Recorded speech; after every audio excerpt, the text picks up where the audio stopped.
శ్రీ గురుభ్యో నమః. నేను మీ విజయవాడ సాయి కృష్ణమాచార్యులు. కూష్మాండ పూజ అనే ఈ వీడియోలో మీకు అన్ని విషయాలు తెలియజేస్తాం. బాగా ముఖ్యంగా వినండి, అస్సలు స్కిప్ చేయొద్దు. గృహప్రవేశం అప్పుడు కూర గుమ్మడికాయ కొడతారు. కొంతమంది ముందే దాన్ని కోసి దాంట్లో ఎర్రనీళ్ళు పోస్తారు. అసలు పూర్వం జంతు బలులు ఇచ్చేవాళ్ళు. కొన్ని ముఖ్యమైన కార్యక్రమాలు చేసిన, పెద్ద పెద్ద భారీ భవనాలు నిర్మాణాలు చేసిన కలియుగంలో జంతు బలులు నిషిద్ధము అని చెప్పారు. పూర్వం జంతు బలులు ఇచ్చినా మళ్ళీ వాళ్ళ తపశ్శక్తితో ఆ జంతువులను బతికించేవాళ్ళు కార్యక్రమం అయిన తర్వాత.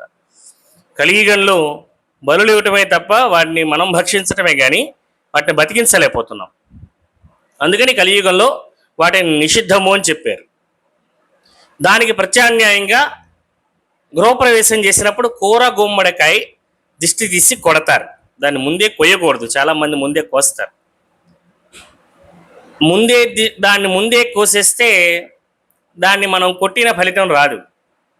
అందుకని ఈ విషయం అందరూ గుర్తుంచుకోవాలి. కూర గుమ్మడికాయని ముందే కొయ్యకూడదు, దిష్టి తీసి కొట్టాలి. అప్పుడే దాన్ని బలిచ్చినట్టు. కొంతమంది దాన్ని ముందే కోసి దాంట్లో ఎర్రనీళ్ళు పోసి రకరకాలుగా చేస్తారు. అవన్నీ చేయక్కర్లేదు. కూర గుమ్మడికాయని ముహూర్తానికి ముందు, గృహప్రవేశానికి ముహూర్తానికి ముందు దిష్టి తీసి కొడితే సరిపోతుంది. కూర గుమ్మడికాయలో చరక దేవతలు ఉంటారు. ఈ చరక దేవతలు గృహరక్షణ దేవతలు.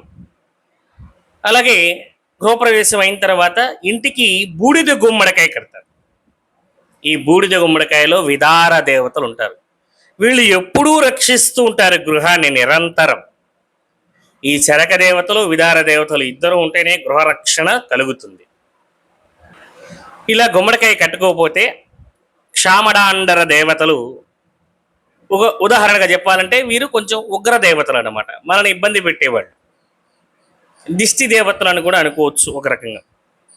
వీళ్ళు గృహాన్ని పట్టి పీడిస్తే గృహంలో కష్టాలు, దుఃఖాలు, రోగబాధలు, ఆర్థిక సమస్యలు అన్నీ వస్తాయి. అందుకని వీటన్నిటి నుంచి దూరంగా ఉండాలంటే బూడిద గుమ్మడికాయ కట్టాలి. ఇలా ఎంతో విశేషమైన కార్యక్రమం దీని వెనకాల ఉన్నది. అసలు గుమ్మడికాయకి పూజా విధానం ప్రత్యేకంగా ఉంది. సంకల్పయుతంగా అధిష్టాన దేవతలను పూజ చేయాలి. మూలమంత్రంతో ఆ గృహంలో గుమ్మడికాయకి పూజ చేసి కడతారు. హే కూష్మాండ దేవత ఇయం గృహే పరమంత్ర పరయంత్ర అనే మూలమంత్రంతో ఆ గుమ్మడికాయని పూజ చేసి ఆ మంత్రంతో గుమ్మడికాయ కడితే ఆ బూడిద గుమ్మడికాయ విదార దేవతలు సదా రక్షించి కాపాడుతూ ఉంటారు. అలాగే భూగర్భంలో, భూమిలో ఉండేటువంటి అంతర్గత శల్యాది దోషాలు, మనం ఒక 50 సంవత్సరాలుగానో ఒక 100 సంవత్సరాలుగానో ఒక స్థలంలో నివాసం ఉంటాం. దానికి ఇతపూర్వం ఎవరున్నారో తెలియదు.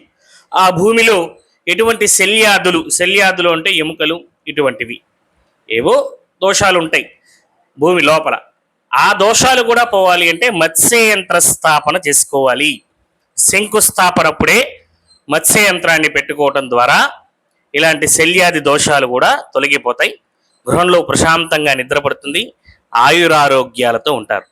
ఇలాంటి మరిన్ని ఇంట్రెస్టింగ్ టాపిక్స్ కోసం మా ఛానల్ని please like and share and subscribe. సర్వే జనాః సుఖినో భవంతు.